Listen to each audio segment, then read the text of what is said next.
Hi. Ram Charan హీరోగా నటిస్తున్న game changer నుంచి అయితే సెకండ్ సింగిల్ అయితే రిలీజ్ అయిందండి. ఇది రా మచ్చ మచ్చ మచ్చ అనే పేరుతో అయితే వస్తుంది. మచ్చ అంటే మనకు తెలిసింది కదా, తమిళ వాడు.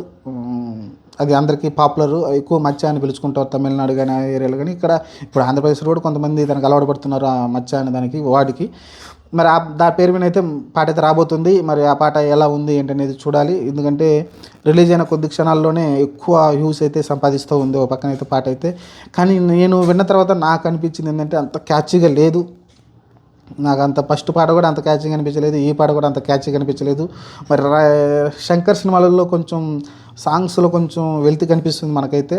ఇంతకుముందు సినిమాల్లో మంచి సాంగ్స్ ఉండేది. మరి ఇక్కడ మళ్ళీ సేమ్ మంచి చాలా బ్యాక్గ్రౌండ్ తీసుకున్నారు. పెద్దగా సెటిల్ ఏం లేకుండా పెద్ద పెద్ద లొకేషన్లో ఎక్కువ మంది క్రౌడ్ తోటి అయితే పాట అయితే షూట్ చేశారు. కానీ మీకు ఇంపాక్ట్ అయితే కలగట్లేదు. ముందు సాంగ్లో దమ్ము ఉంటేనే, ఆ ట్యూన్లో దమ్ము ఉంటేనే మీకు ఇంపాక్ట్ కలుగుతుంది. నాకైతే అంత ఇంపాక్ట్ కనిపించట్లేదు. కానీ రామ్ చరణ్ కొన్ని స్టెప్స్ వేస్తున్నారు. కొంచెం తెలుగు వాళ్ళని డాన్స్ని పెట్టుకుని ఉంటే బాగుండేది. ఈ జానీ మాస్టర్ కానీ లేకుంటే శేఖర్ కానీ వీళ్ళని ఏమైనా వాడుంటే బాగుండు అనిపించింది.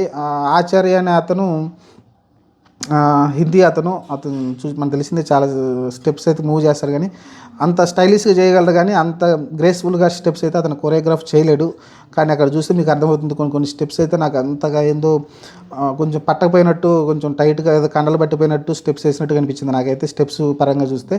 మరి మీరేమనుకున్నారో చెప్పండి. మరి నాకైతే అట్లా అనిపిస్తుంది. రామ్ చరణ్ ఫుల్ ఫెజ్డ్గా డ్యాన్స్ వేసినట్టయితే నాకైతే కనిపించలేదు. అదేదో రెస్ట్రిక్షన్ చేసి కొంచెం ఒక రకంగా వేసినట్టయితే మూమెంట్స్ అయితే కనపడ్డాయి నాకైతే. నాకు ఫుల్ ఏంటిగా అయితే అతనైతే ఫుల్ ఫెడ్జ్గా అయితే వేసినట్టయితే నాకైతే కనిపించట్లేదు స్టెప్స్ అయితే. మరి అక్కడ అతను కొరియోగ్రాఫర్ అలా చేశాడా ఏంటనేది చూడాలి. మరి పూర్తి సాంగ్ లేదు కాబట్టి ఎందుకంటే బెస్ట్ స్టెప్సే బయటకు తీసుకొస్తారు కాబట్టి ఆ వచ్చిన బెస్ట్ స్టెప్స్ అయితే నాకైతే అంత క్యాచీగా అనిపించలేదు, అంత గ్రేస్ఫుల్గా కనిపించలేదు. సాంగ్ కూడా అంత క్యాచీగా అనిపించలేదు, అంత గ్రేస్ఫుల్గా అనిపించలేదు నాకైతే. మరి మీరేమనుకున్నారో కామెంట్ సెక్షన్లో పెట్టండి. నాకైతే సాంగ్ అంతగా అనిపించలేదు. రేపు పొద్దున థియేటర్లో చూస్తే మరి అంత గ్రాండర్గా చూడాలి. మరి ఎందుకంటే వైజాగ్లో కొంత తీశారంట, అటు అస్సాం దగ్గరికి అటు వెళ్ళి కొన్ని షూట్ చేశారంట. ఓవరాల్గా అయితే సాంగ్ బ్యాక్గ్రౌండ్ అదంతా సెటప్ అంతా బాగుంది, ఎక్కువ క్రౌడ్ తోటి కలర్ఫుల్గా కనిపిస్తుంది. కానీ సాంగ్ ట్యూను అంత క్యాచ్గా లేదు. అనంత శ్రీరామ్ గారు రాశారు, వాళ్ళు ఇంటర్వ్యూ కూడా చేశారు, దిల్ రాజు కూడా, వాళ్ళిద్దరు ఇంటర్వ్యూలో కూడా చెప్పారు. ఇది యాక్చువల్గా అతను ఒక మంచిగా చదువుకొని కలెక్టర్ అయిన తర్వాత వచ్చిన తర్వాత స్టార్టింగ్ ఇంట్రడక్షన్ సాంగ్ అది. రామ్ చరణ్ గారు ఫస్ట్ మన సినిమా చూసేటప్పుడు ఫస్ట్ ఈ సాంగే వస్తుందని అయితే చెప్పడం చూసాం. ఇంట్రడక్షన్ సాంగ్స్ ఫ్రెండ్స్తో కలిసి ఈ సాంగ్ అయితే ఉండబోతుంది.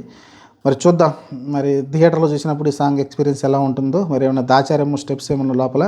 ప్రస్తుతం అయితే నాకు చూసిన స్టెప్స్ కానీ లేకుంటే ఆ ట్యూన్ కానీ అంత క్యాచ్గా అనిపించలేదు.